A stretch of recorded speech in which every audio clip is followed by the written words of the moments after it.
लगाओ मेरे साथ नारा, नारे तकबीर, नारे तकबीर, नारे तकबीर। अब मेरे साथ नारा लगाओ, मियां जिंदाबाद, मियां जिंदाबाद, मियां जिंदाबाद, मियां जिंदाबाद। अल्लाह सलामत रखे। सलाम वालेकुम।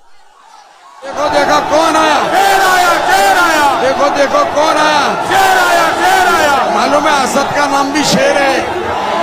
अस्सलाम वालेकुम व रहमतुल्लाहि व बरकातुहू। जालिम नरेंद्र मोदी की हुकूमत ने हमारी मस्जिद, दरगाह और खानकाहों को छीनने का कानून बना रहे थे। तो मेरा दिल पुकार पुकार कर मुझसे कह रहा था कि काश अगर मौलाना बदरुद्दीन अजमल मेरे बाजू होते तो ये काला कानून नहीं बन सकता था।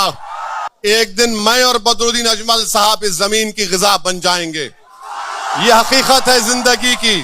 मगर जब हम जाएंगे इस दुनिया से तो कोई ये नहीं कहना कि काश कोई आकर हमको हिलाकर बता देता, कोई हमको जगा देता, कोई हमको हिम्मत दिला देता कि ये वक्त उठने का है, ये वक्त उठने का है, ये वक्त बैठने का नहीं है, ये वक्त लड़ने का है, ये वक्त सीना तान कर अपने हक को मनवाने का है। तुम याद रखो, तुम उस रसूल रहमत की उम्मत हो, तुम उनकी उम्मत हो, तुम किसी से नहीं डरते सिवाय अल्लाह के। हम मरेंगे इंशाअल्लाह ताला, मगर हमारी मौत लाखों को हयात देकर देगी इंशाअल्लाह ताला। तो मेरे अजीज दोस्तों और बुजुर्गों, 9 तारीख के दिन आपको अपना एक एक वोट ताला चाबी पर बटन दबा कर देना है। ये मैं सिर्फ इस विधानसभा की आवाम से अपील नहीं कर रहा हूं, बल्कि आसाम के तमाम इंसाफ पसंद हिंदू भाइयों से भी अपील कर रहा हूं। मैं आसाम के तमाम इंसाफ पसंद हमारे ट्राइबल भाइयों से बहनों से अपील कर रहा हूं। मैं उन तमाम से अपील कर रहा हूं जो भारत के संविधान को अजीज रखते हैं। मैं उन तमाम मियां लोगों से अपील कर रहा हूं, ये वक्त उठने का है मेरे भाई। ये वक्त इंतशार का शिकार नहीं होना है। आपको अपने इस कौम के इस कायद के साथ खड़े रहने का वक्त है जिसने अपनी जिंदगी आपके लिए वक्फ कर दी है। आज आपको इनको कामयाब करना है। आप अंदाजा नहीं लगा सकते कि पार्लियामेंट में मेरी नजरें तरसती हैं बदरुद्दीन अजमल को ढूंढते ढूंढते।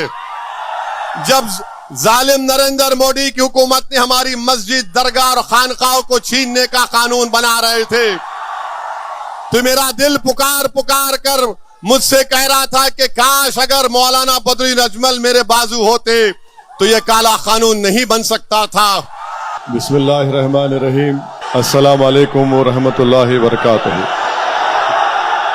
मौजूद हाज़रीन इकराम, बुजुर्गान कौम और मिलत, मेरी इज़्ज़तदार माँ और बहनों, गयूर नौजवान साथियों, मेरे बड़े भाई, मेरे मोहसिन हज़रत मौलाना बदरुद्दीन अजमल साहब, सदर AIUDF, वो सदर जमीयतुल उलमा आसाम, मोहतरम जनाब अब्दुर्रहमान अजमल साहब, शहनशीन पर तशरीफ़ फरमा, तमाम ज़िम्मेदारान कौम और मिलत, मैं सबसे पहले आप तमाम का शुक्रगुजार हूँ कि हज़ारों की तादाद में आज आप यहाँ पर जमा हुए हैं और मुझे यकीन है कि आप तमाम लोगों का यहाँ पर हज़ारों की तादाद में जमा होना इस बात का पैगाम देती है कि इंशाअल्लाह ताला 9 तारीख के दिन इस विधानसभा से, बीना कांडी से, आप न सिर्फ इस विधानसभा से बल्कि उन तमाम 29 असेंबली के कॉन्स्टिट्यूंसी से जहां से मौलाना बदरुद्दीन अजमल साहब के कैंडिडेट इंतखाबात में हिस्सा ले रहे हैं, इंशाअल्लाह ताला वहां पर भारी अक्सरियत से तमाम 29 उम्मीदवार कामयाब होंगे, MLA बनेंगे। मेरे अजीज दोस्तों और बुजुर्गों, मैं आसाम के लिए नया नहीं हूं। 2012 में जब BTDA के इलाके में वहशतनाक और हौलनाक वाक़यात हुए थे, उस वक्त मैं यहाँ पर आया था और हैदराबाद से मैं अपने साथ 10-12 डॉक्टर्स की टीम को लेकर आया था और क़रीब 8 से 10 दिन मैं और हमारे तमाम डॉक्टर्स, जिसकी क़ियादत हमारे मरहूम समदी डॉक्टर मज़हर अली खां कर रहे थे, और रमज़ान का मुबारक महीना था, हमको आपकी खिदमत करने का मौका मिला। बहुत से रिलीफ कैंप को जाकर वहाँ पर उनकी मदद करने का अल्लाह ने मौका था फरमाया था, और मैं उस वक्त देख लिया था कि किस तरीके से मौलाना बदरुद्दीन अजमल साहब, उनकी पार्टी, उनके तमाम दोस्त अहबाब की जिम्मेदारी से काम कर रहे थे। अब मैं यहाँ पर दोबारा आसाम को आया हूँ और मेरे आने का मकसद सिर्फ एक ही है। मैं अपनी ज़ात के लिए नहीं आया हूँ, ना ही मैं यहाँ पर अपनी पार्टी के उम्मीदवारों के वोट मांगने के लिए आया हूँ। मैं यहाँ पर अगर आया हूँ तो सिर्फ इसीलिए आया हूँ कि मेरा मानना यह है कि भारत में ख़ास तौर से मुस्लिम अक़लियत, दलित और आदिवासियों को अगर उनको उनका हक मिलना है और अगर वो इंसाफ चाहते हैं, वो अगर ज़िल्लत और रुसवाई से बचना चाहते हैं, तो उनको अपनी एक सियासी लीडरशिप को मजबूत बनाना पड़ेगा।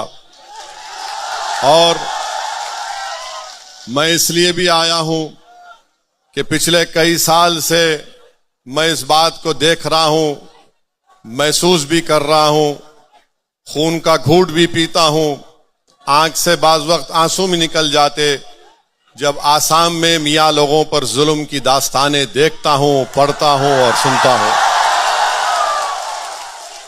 और तीसरी बात यह है कि मैंने हमारे बड़े भाई मौलाना बदरुद्दीन अजमल साहब का बयान सुना कि उन्होंने कहा कि असद भाई आप आओ, आकर यहां पर हमारी मदद करो आप।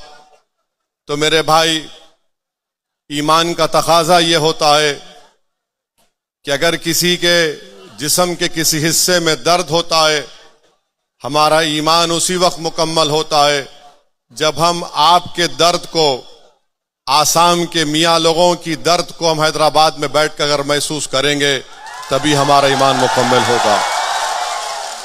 चौथी बात यह है कि बड़ी मुसीबतों से, मुश्किलात से, ईसार और कुर्बानियों से आपने यहाँ पर अपनी एक सियासी लीडरशिप को पैदा किया है।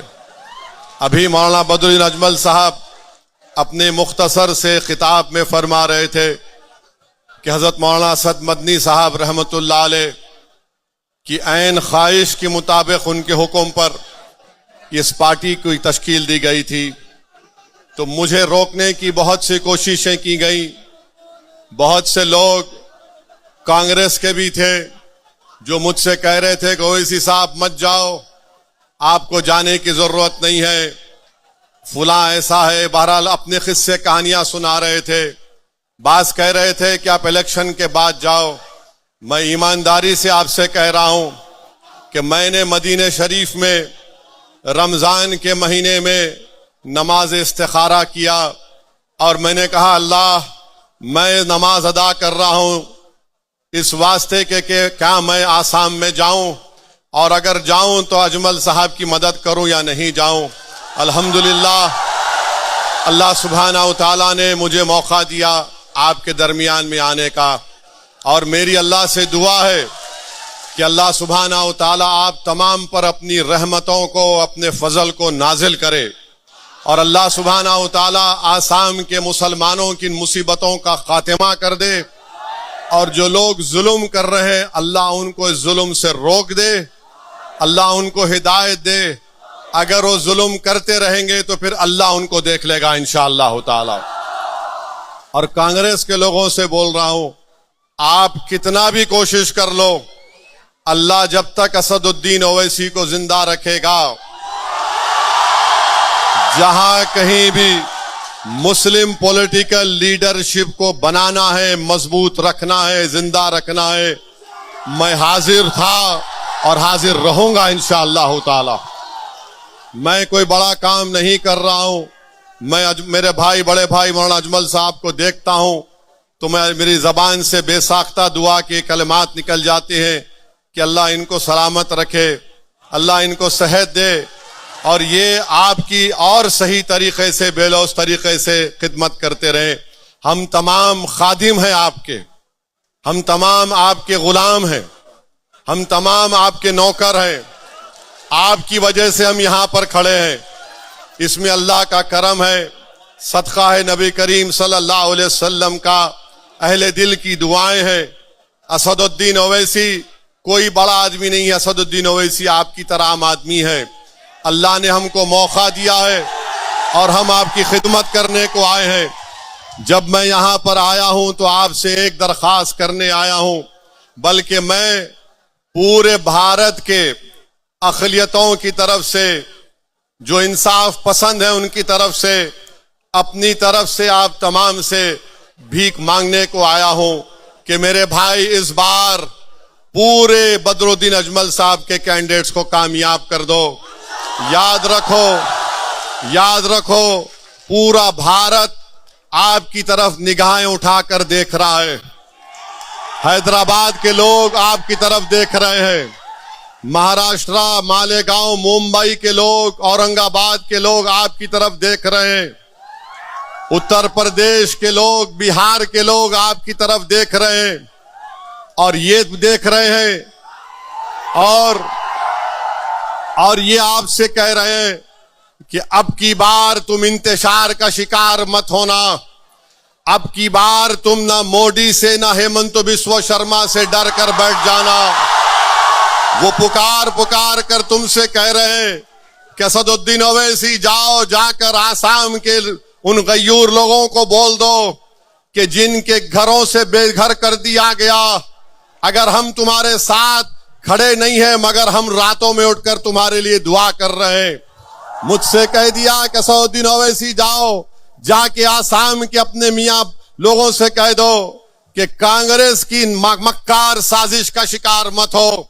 जो मेहनत से आपने अपनी लीडरशिप को तैयार किया है उसको मजबूत करो, उसको मुस्तहकम करो, उसको कामयाब करो। याद रखो, एक दिन मैं और बदरुद्दीन अजमल साहब इस जमीन की ग़िज़ा बन जाएंगे। ये हकीकत है जिंदगी की। मगर जब हम जाएंगे इस दुनिया से तो कोई ये नहीं कहना कि काश कोई आकर हमको हिलाकर बता देता, कोई हमको जगा देता, कोई हमको हिम्मत दिला देता कि ये वक्त उठने का है, ये वक्त उठने का है, ये वक्त बैठने का नहीं है, ये वक्त लड़ने का है, ये वक्त सीना तान कर अपने हक को मनवाने का है। तुम याद रखो, तुम उस रसूल रहमत की उम्मत हो, तुम उनकी उम्मत हो, तुम किसी से नहीं डरते सिवाय अल्लाह के। हम मरेंगे इंशाअल्लाह ताला, मगर हमारी मौत लाखों को हयात देकर देगी इंशाअल्लाह ताला।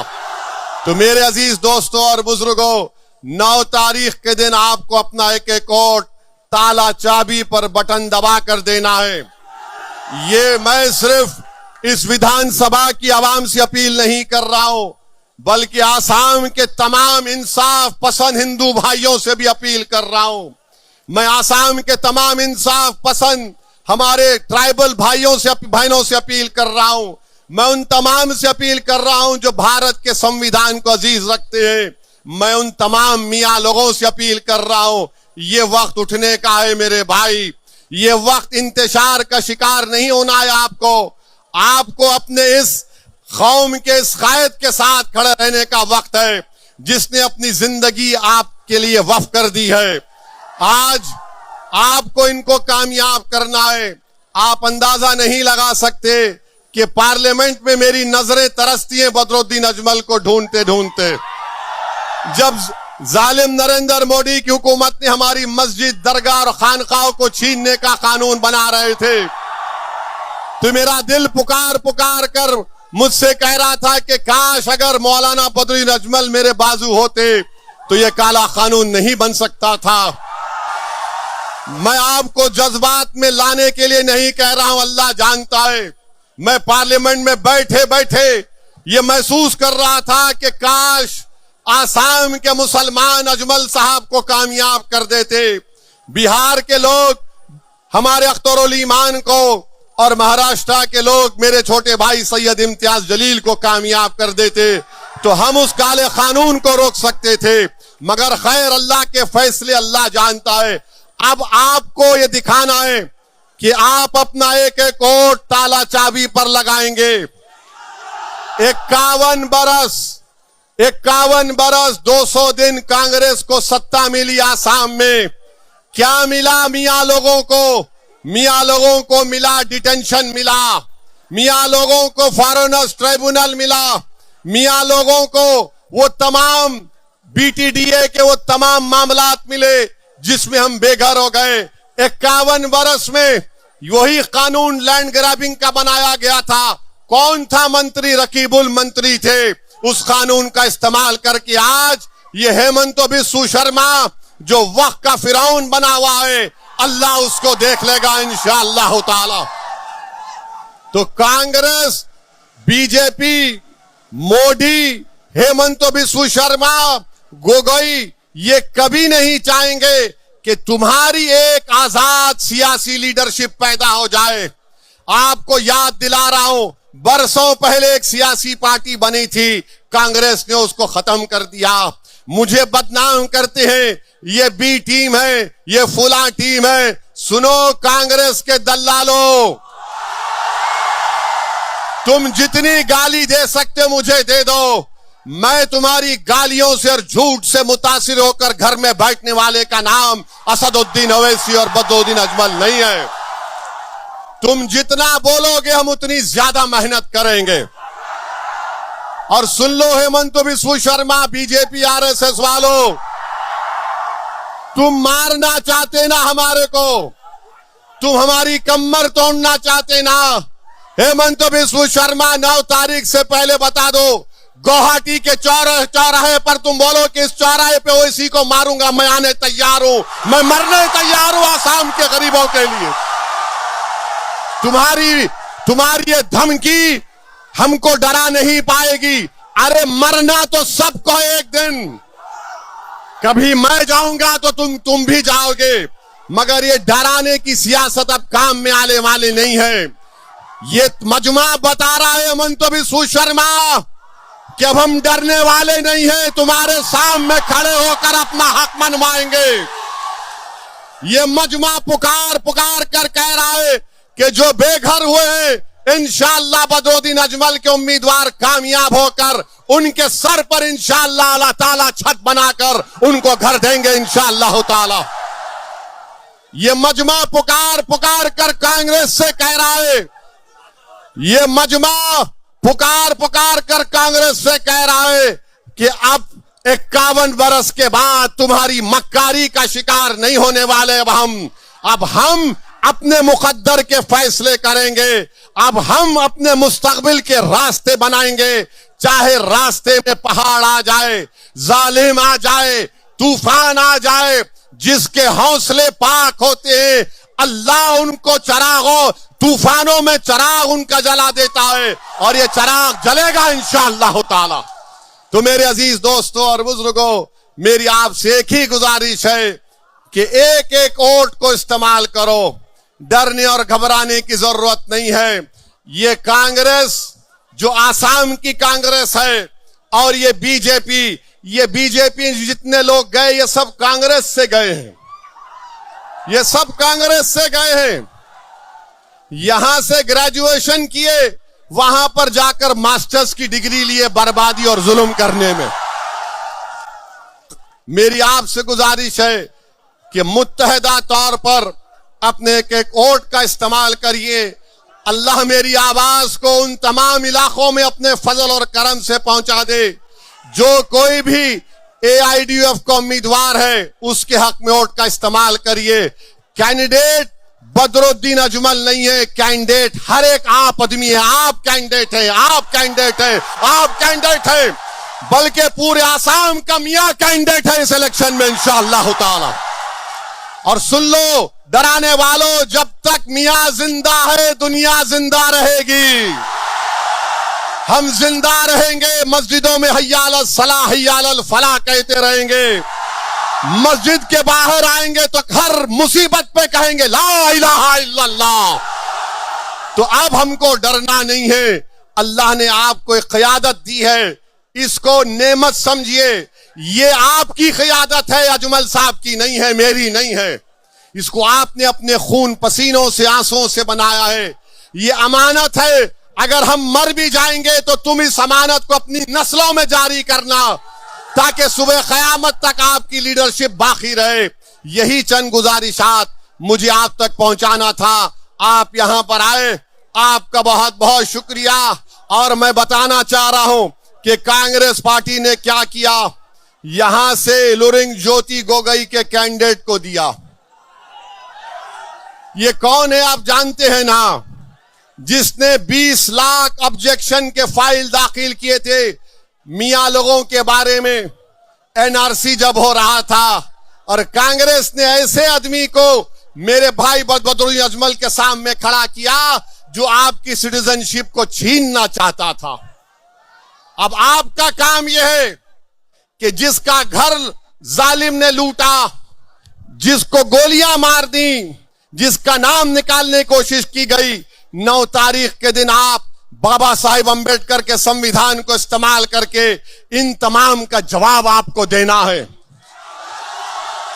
जिसको बेघर किया गया उसका जवाब ताले चाबी पर बटन दबाना, जिसको मारा गया उसका जवाब ताला चाबी पर वोट लगाना, जिसके बच्चों को यतीम किया गया उसका जवाब ताला चाबी पर बटन दबाना, जिसको जेल में डाला गया उसका जवाब ताला चाबी खुफल पर वोट डालना, जिसको तकलीफ पहुंची उसका जवाब क्या होगा, बदरुद्दीन अजमल होगा। जिसको मोहब्बत होगी मियां से, जिसको मोहब्बत होगी मियां से, वो ताला चाबी पर बटन दबाएगा इंशाअल्लाह ताला। तो आप लोग 9 तारीख को क्या करेंगे, क्या करेंगे 9 तारीख को, दूर तक बताइए। क्या करेंगे 9 तारीख को, क्या करेंगे 9 तारीख को, क्या करेंगे 9 तारीख को?